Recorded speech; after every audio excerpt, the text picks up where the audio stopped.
ചേലക്കരയിലെ ഉപതിരഞ്ഞെടുപ്പ് ഫലം എന്താകുമെന്നറിയാനുള്ള ആകാംക്ഷയിലാണ് രാഷ്ട്രീയ കേരളം. 28 വർഷമായി CPM-നൊപ്പം നിൽക്കുന്ന ചേലക്കര ഇത്തവണയും മാറി ചിന്തിക്കില്ല എന്നാണ് പൊതുവെയുള്ള വിലയിരുത്തൽ.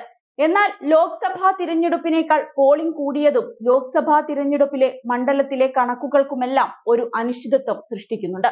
ഇത്തവണ ഉപതിരഞ്ഞെടുപ്പിൽ ചേലക്കരയിൽ 2,13,103 വോട്ടർമാരാണ് ഉണ്ടായിരുന്നത്.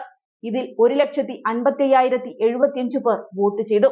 അതായത് 72.77%. ലോക്സഭാ തിരഞ്ഞെടുപ്പിൽ പോൾ ചെയ്ത 72.42% നേരിയ വർധനമാണിത്. നേരിയതാണെങ്കിലും ഈ മാറ്റം ആരെയാണ് പിന്തുണയ്ക്കുക എന്നാണ് കാത്തിരുന്നു കാണേണ്ടത്. കാരണം ലോക്സഭാ തിരഞ്ഞെടുപ്പിലെ കണക്ക് തന്നെ.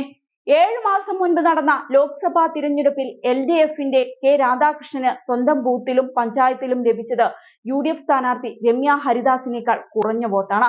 പതിവിന് വിപരീതമായി UDF സംവിധാനം മികച്ച പ്രവർത്തനങ്ങളാണ് മണ്ഡലത്തിൽ നടത്തിയത്. പാലക്കാട് ഉപതിരഞ്ഞെടുപ്പ് തീയതി നീട്ടുക കൂടി ചെയ്തതോടെ പല നേതാക്കളും ചേലക്കരയിൽ എത്തിയിരുന്നു. 5000 വോട്ടിനെങ്കിലും ചേലക്കരയിൽ UDF ജയിക്കുമെന്നാണ് പ്രതിപക്ഷ നേതാവ് VD സതീശൻ പറഞ്ഞത്. വയനാടും പാലക്കാടും സിറ്റിംഗ് മണ്ഡലമായതിനാൽ തന്നെ ചേലക്കരയിലെ തിരഞ്ഞെടുപ്പ് വിജയമായിരിക്കും രാഷ്ട്രീയ വിജയമായി കണക്കാക്കാനാവുക. ചേലക്കര പിടിക്കാനായാൽ സംസ്ഥാന സർക്കാരിനെതിരായ വികാരമായും UDF-ന് ഇത് വിശേഷിപ്പിക്കാം. മറുവശത്ത് പോളിംഗ് കൂടിയത് തങ്ങൾക്ക് ഗുണകരമാകും എന്നാണ് BJP അവകാശപ്പെടുന്നത്.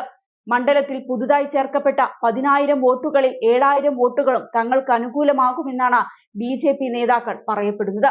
തൃശൂർ ലോക്സഭാ തിരഞ്ഞെടുപ്പിലെ സുരേഷ് ഗോപിയുടെ വിജയം ചേലക്കരയിലും പ്രതിഫലിക്കുമെന്നാണ് BJP-യുടെ കണക്കുകൂട്ടൽ.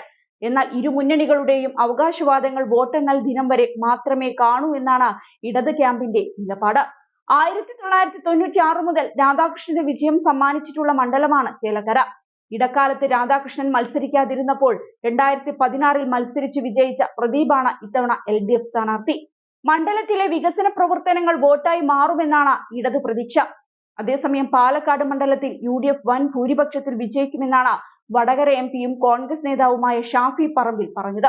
പാലക്കാട് നിന്ന് ഒരു MLA നിയമസഭയിലേക്ക് പോകുന്നുണ്ടെങ്കിൽ അത് രാഹുൽ മാങ്കൂട്ടത്തിലായിരിക്കുമെന്നും അക്കാര്യത്തിൽ യാതൊരു സംശയവും വേണ്ടെന്ന് പറഞ്ഞ ഷാഫി അന്തിമ കണക്കുകൾ കിട്ടാൻ കാത്തിരുന്നതിനാലാണ് പ്രതികരണം വൈകിയതെന്നും വ്യക്തമാക്കി. മണ്ഡലത്തിൽ രാഹുൽ മാങ്കൂട്ടത്തിൽ 12,000 മുതൽ 15,000 വോട്ടുകളുടെ വരെ ഭൂരിപക്ഷത്തിന് വിജയിക്കുമെന്നാണ് ഷാഫി ആത്മവിശ്വാസം പ്രകടിപ്പിച്ചത്. പോളിംഗ് ശതമാനത്തിൽ വ്യത്യാസം വന്നിട്ടുണ്ടെങ്കിലും ആശങ്കപ്പെടേണ്ട സാഹചര്യമില്ലെന്നാണ് ഷാഫി പറയുന്നത്. നഗരപ്രദേശങ്ങളിലാണ് വോട്ടുകൾ കുറഞ്ഞതെന്നും അദ്ദേഹം മാധ്യമങ്ങളോട് പറഞ്ഞിരുന്നു.